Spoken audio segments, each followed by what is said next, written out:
입술로 고백하였습니다. 우리가 서 있는 곳 어느 곳에서나 하나님을 예배하겠다고 저희가 입술로 고백하였습니다.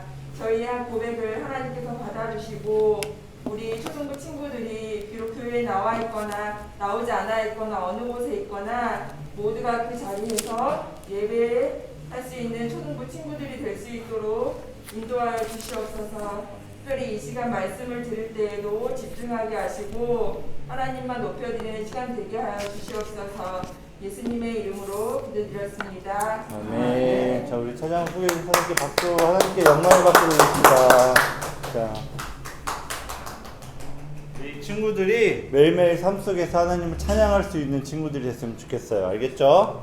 자, 오늘의 말씀은 본문은 마태복음 3장 6절에서 8절까지의 말씀이에요. 마태복음 어디 있을까요? 자, 성경책을 다 꺼내시고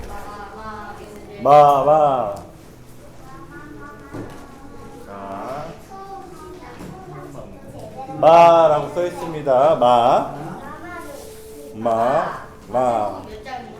3장 6절 안 나왔네. 3장 6절에서 8절까지의 말씀이에요. 마태복음 3장 6절에서 8절까지의 말씀.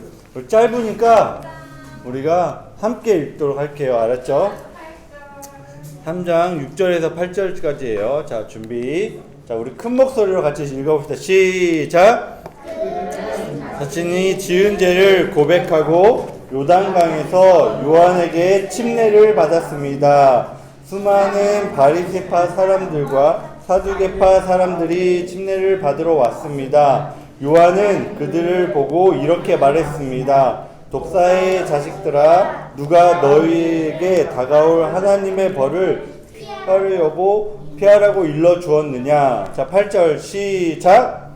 너희는 회개의 열매를 맺어라. 아멘. 자, 오늘의 말씀은 제목은 뭐라고 써 있어요? 다 같이 한번 읽어볼까요? 시작. 나의 죄를 고백해요 라는 제목이에요. 자, 이런 화면 본 적 있어요? 네. 무슨 사진 같아요 이게? 경찰? 경찰? 맞아요. 이게 뭐냐면 추격전. 이게 사실은 미국의 대통령이 우리나라에 왔어요. 그래서 우리나라 대통령을 만나러 공항 비행기에서 내려서 우리나라 대통령을 만나기 위해서 쫙 가는 길이에요. 맨 앞에 뭐가 있죠? 오토바이. 경찰 오토바이가 사이렌을 울리면서 막 가요. 그러면 어떻게 돼요? 앞에 있는 사람들이 어떻게 해야 돼요? 쫙 길을 비켜야 돼요. 그 뒤에 검은색 차들이 쫙 오고 있어요. 거기에는 보좌관들과 경호원들이 타고 있어요. 그 저 뒤쪽 어딘가에는 미국 대통령이 탁 앉아 있겠죠. 그래서 쫙 가는 거예요. 자, 미국 대통령이 오는 차까지 오는데 그 길에 사람들이 있으면 어떻게 돼요? 안 되죠. 그럼 이 앞에 있는 차들이 이 오토바이가 뭐냐면 뒤에 대통령이 오니까 길을 비키세요. 그러면서 길을 막 다 터주는 거예요. 그러면 사람들은 어떻게 하고 있을까요? 옆에 사진에 있는 보이처럼 양옆에 쭉 서가지고 손을 흔들면서 막 박수도 치고 환영하고 막 그렇게 하는 거예요. 한 나라의 대통령, 왕이 이렇게 오는데 길을 딱 준비해 주는 거죠. 그런데 2000년 전에도 이와 같은 일이 있었어요. 우리 모든 사람의 왕이신 예수님이 이 땅에 오시는데 예수님이 오시는 길을 이 앞에 있는 이 오토바이처럼 길을 쫙 예비해서 오실 수 있도록 쫙 만들어 놓은 사람이 있어요. 오늘 그 사람이 누구인지 그리고 그 사람이 우리들에게 어떤 얘기를 하는지 한번 알아보도록 할게요.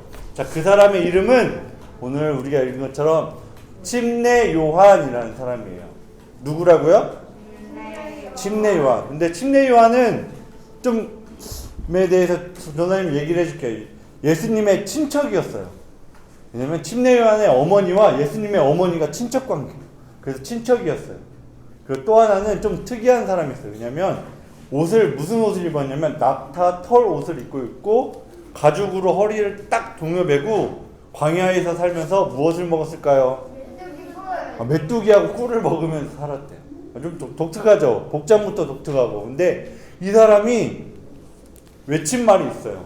광야에서 사람들에게 막 외친 말인데 그 말이 더 웃겼어요. 더 특이했어요. 뭐라고 외쳤냐면 뭐라고 외쳤을까요?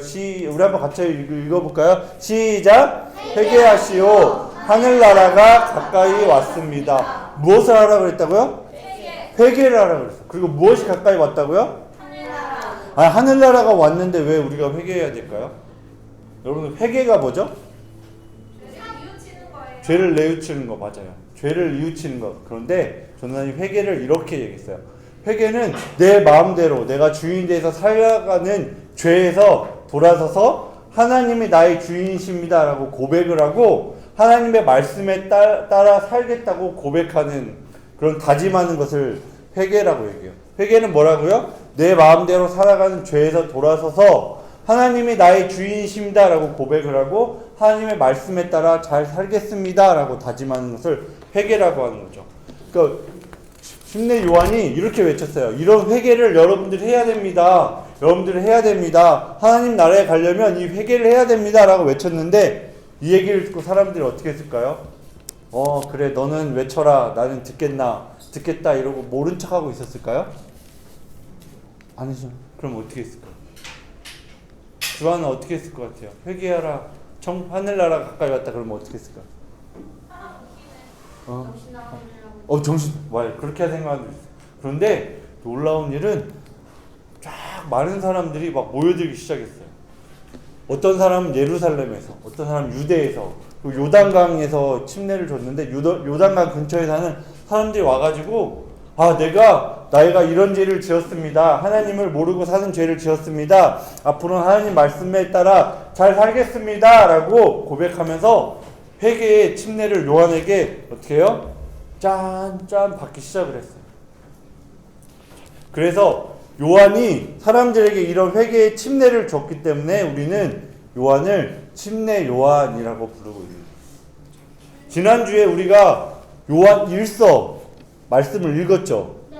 교회에서도 읽고 집에서도 읽었어요. 요한 1서 1장 9절에 보면 이런 글이 있어요. 생각이 나요? 자, 우리 함께 읽어볼까요? 준비 시작. 그러나 우리가 죄를 고백하면 그분은 우리를 용서해 주실 것입니다. 그분은 옳은 일만 행하는 분이시기 때문에 우리는 그분을 믿을 수 있습니다. 그분은 우리의 모든 잘못을 깨끗하게 해주실 것입니다. 자, 하나님은 죄가 있으신 분이에요? 없으신 분이에요? 하나님은 죄가 없으신 분이에요. 그래서 죄인들하고 함께 할 수가 없어요. 그래서 하나님이 계시는 하늘나라에 우리가 들어가려면 우리 죄를 깨끗하게 해야 되는데 우리의 죄를 우리가 스스로 해결할 수 없기 때문에 누구에게 해야 된다고요? 죄를 고백하면 이 그분은 누굴까요? 예수님, 하나님 얘기해요. 우리의 죄를 하나님께 우리가 고백하면 그분이 우리를 어떻게 해주신다고요? 이 말씀에 보면 용서해 주시고 우리를 깨끗하게 해주실 것이다 라고 얘기하는 거예요.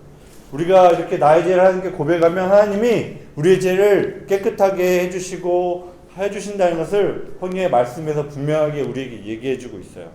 자, 그러면 내가 하나님께 회개를 했어요. 그러면 내가 죄의 용서 받았다, 회개가 됐다라는 것을 어떻게 알 수 있을까요?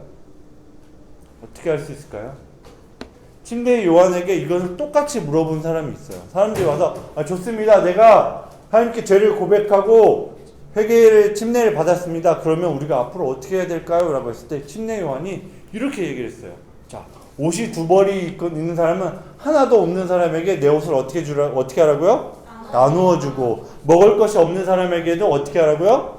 나눠줘야 돼요. 그리고 또 세금을 많이 거뒀는데 세리들에게 이 사람들에게 어떻게 세금을 어떤 만큼만 거두라고 했죠? 지시받은 만큼.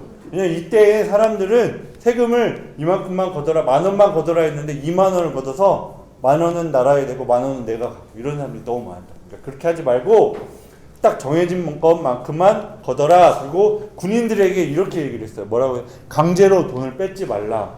그리고 내가 받은 돈에 만족하며 살아라. 무슨 말인지 좀 어려울 수 있죠. 그래서 전사님이 딱 3가지로 요약을 해봤어요. 첫 번째 뭐라고요? 읽어볼까요? 다른 사람을 도와요. 자, 두 번째 거짓말을 하지 않아요. 세 번째 감사하면 살아요. 맞아요. 우리가 주위에 돌아보면서 나보다 어려운 사람이 있으면 우리는 도와줘야 돼요. 그리고 두 번째, 내가 거짓말을 하거나 다른 사람에게 그렇게 해서 거짓말을 해서 사람들에게 피해를 주면 안 되는 거예요. 세 번째는 나에게 주어진 이 상황, 다른 친구를 볼 때 아, 저 친구가 더 괜찮게 사는 것 같고 더 잘 사는 것 같고 이런데 그러지 말고 나에게 주어진 하나님이 나에게 주어진 이 상황에 감사하면서 살아야 된다라고 얘기를 하는 거예요. 회개한 사람들은 이런 마음을 가지고 이렇게 살아야 된다라고 얘기했어요. 그래서 이거를 보고 회개의 열매를 라고 이렇게 얘기하는 거예요. 그래서 우리는 회개의 이런 열매를 맺으면서 우리 보고 살아라 라고 침례 요한이 사람들에게 얘기했어요. 이거는 우리에게도 같은 말이에요. 우리도 이런 열매를 맺으면서 살아야만 하는 거죠. 자, 회개하면 뭐 어떤 거가 생각나요? 회개는 전도사님은 딱 이런 사람이 생각나요. 짠, 누굴까요? 원숭이. 보세요. 성경의 인물 중에 나오는 사람. 세 글자. 보세요. 시옷으로 시작하는 사사기. 사사기. 자, 사사기. 사람 이름. 강현이. 삼손. 아니, 세 글자, 세 글자. 삭개오. 맞아요. 삭개오가 생각나요. 삭개오가 예수님을 만나기 위해서 나무 위에 올라가 있었죠. 그리고 나서 예수님을 만났어요. 예수님이 삭개오야 내려와라. 내가 오늘 너희 집에 가서 거하겠다. 그래서 같이 하면서 내가 잘못한 것을 뉘우쳤어요. 삭개오가. 그동안 내가 세금을 많이 걷었는데 죄송합니다. 잘못했습니다. 그러고 나서 어떻게 했죠? 사람들한테 나눠줬어요. 맞아요. 사람들에게 자기가 가진 것 나눠줬어요. 이렇게 삭개오는 예수님을 만나고 기쁨으로 막 그렇게 회개의 열매를 맺었던 거예요. 회개는 쉽게 얘기하면 봄이 오면 겨울에 우리 패딩 입고 있다가 봄이 오고 여름이 왔는데 이 패딩을 계속 입고 있나요? 이걸 벗어버리죠. 그것처럼 가벼운 옷을 받고 있는 것처럼 좋은 생각과 좋은 말씀을 우리의 마음에 채워서 우리의 마음을 바꿔가는 거예요. 그리고 또 하나는 잘못된 길을 딱 가고 있다는 거 알았을 때 어떻게 해야 돼요? 뒤를 돌아서 돌아가는 거. 회개예요. 이런 걸 보고 회개라고 하는데 힘들고 어려울까요? 아니에요. 이거는 기쁘고 행복한 거예요. 왜냐하면 우리는 아까 조금 전에 얘기한 전사님 얘기한 삭개오를 보면 알 수 있어요. 삭개오가 기쁨으로 자기가 가진 걸 나눴다 그랬죠. 이것처럼 우리는 회개의 이런 열매를 기쁨으로 나눌 수 있는 우리 초등부 친구들이 됐으면 좋겠어요. 아, 맞아. 나는 회개했으니까 나의 죄는 끝났어. 라고 말로만 하면 안 돼요. 삭개오처럼 우리가 행동으로써 이걸 보여줘야 되는 것. 그것이 바로 진정한 회개를 받은 사람이라고 얘기할 수 있어요. 회개하지 않으면 하나님이 우리를 위해서 준비해 주신 구원의 역사가 있어요. 구원의 선물이 있어요. 이것을 우리는 받을 수가 없어요. 그렇기 때문에 우리는 회개의 열매를 맺고 이렇게 해야 되는데 만약에 우리가 회개하지 않는다 그러면 무엇이 우리를 기다리고 있을까요? 죄? 두 글자에? 사탄 말고 악마 말고 자, 뭘까요? 사탄. 강연이 무엇이 기다리고 있을까요?